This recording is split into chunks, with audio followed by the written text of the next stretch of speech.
काय चाललंय याची कल्पना आहे तुला? आहे आम्हाला कल्पना. आणि वेदाची काळजी करायची काहीच गरज नाहीये. कारण वेदाच्या जीवाला ज्या व्यक्तीमुळे धोका आहे ती व्यक्ती तर माझ्या डोळ्यासमोर आहे. काय म्हणायचं तुला मीरा? मीरा, अहो माझ्या डोळ्यासमोरच आहे. म्हणजे मला असं म्हणायचं होतं की वेदाच्या जीवावर जी उठली आहे ती आपल्या डोळ्यासमोरच राहील ना. म्हणजे माया,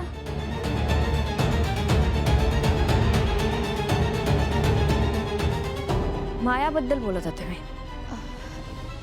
बरं चला चला, आम्हाला उशीर होतोय. बस आली असेल हो ना?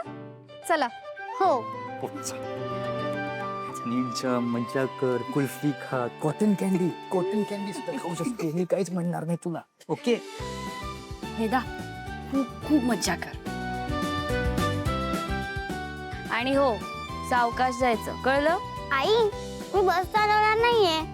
तू आमच्या ड्रायव्हर काकांना सांग. वेदा असं बोलतात आईशी?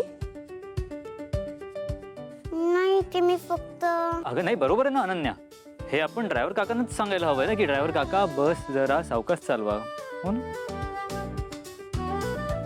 दादा मस्करी करतोय मी. काय तू पण. हा चला आता निघा, नाही तर उशीर होईल. हा आणि एन्जॉय कर.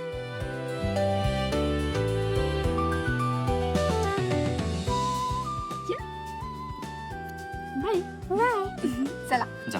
हे घे बॅग.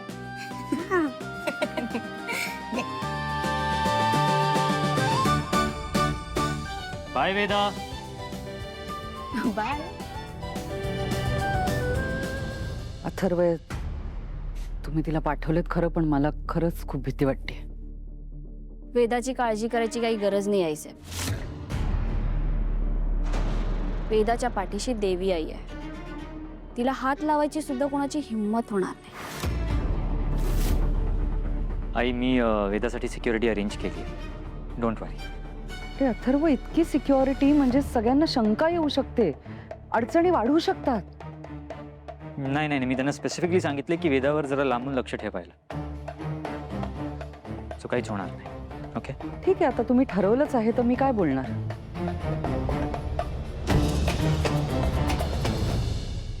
आई, नको करूस एवढी काळजी. आम्ही आहोत ना. करू दे वेदाला एन्जॉय. ठीक आहे.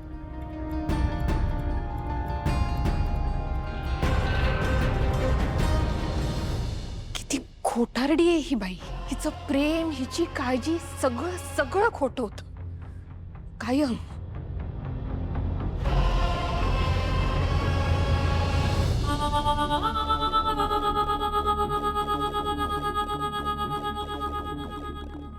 या कार्टीला पण नेमकं अशाच वेळी जायचं असतं. नाही घरात असती तर मीराला कात्रीत पकडायला मदत झाली असती, पण हरकत नाही. तिच्या वाचून माझं काही अडणार नाही. मनात सुद्धा वेदाबद्दल वाईट विचार करायचा प्रयत्नही करू नकोस हा. नाहीतर तुझी विचार करण्याची ताकद काढून घे कायमची.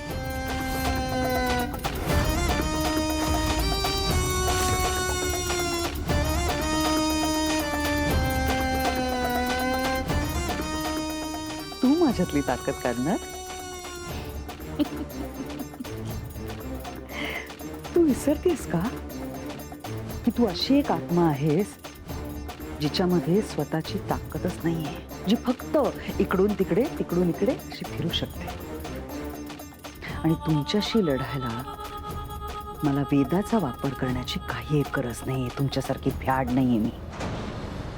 काय?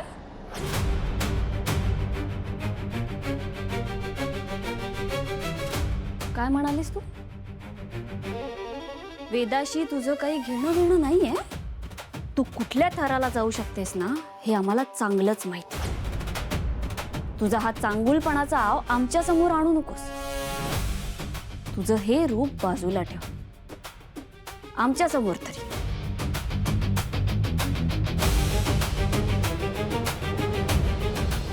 माझं खरं रूप बघण्याची फार घाई झालीये का तुला?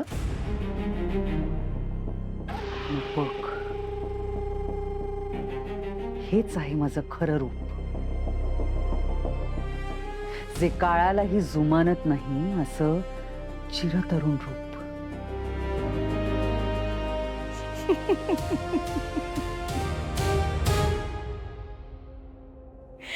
चिरतरुण आणि तू वय झालंय आता तुझं मंजिरी, आणि तुझी वेळही संपत आली आहे.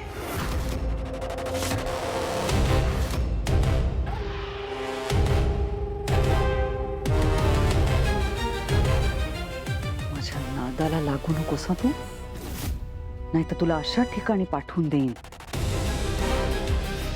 जिथे ना स्वर्ग दिसेल ना नरक. आणि तू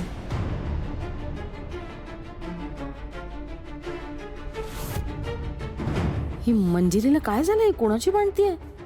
आणि मीरा तर इथे, मंजिरी मीराकडे बघतही नाहीये.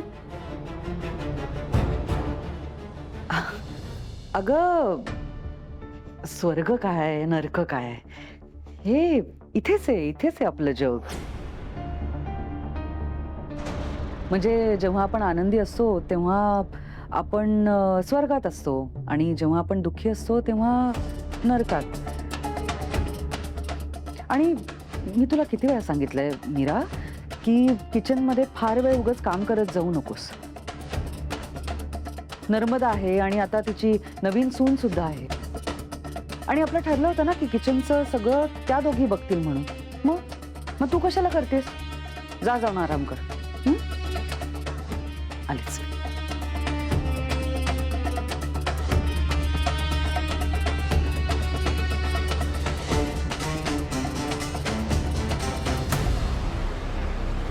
मीरा, नर्मदा त्यांनी पाहिलंय, त्यांना संशय येणार नाही ना?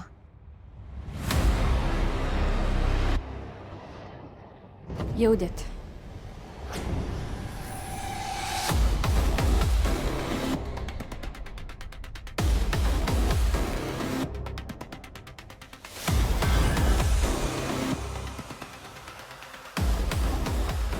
येऊ दे?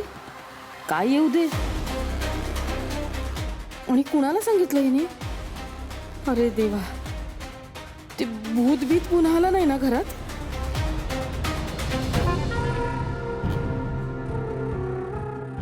सुंदर, झोपताना सुद्धा किती सुंदर दिसते माझी बायको.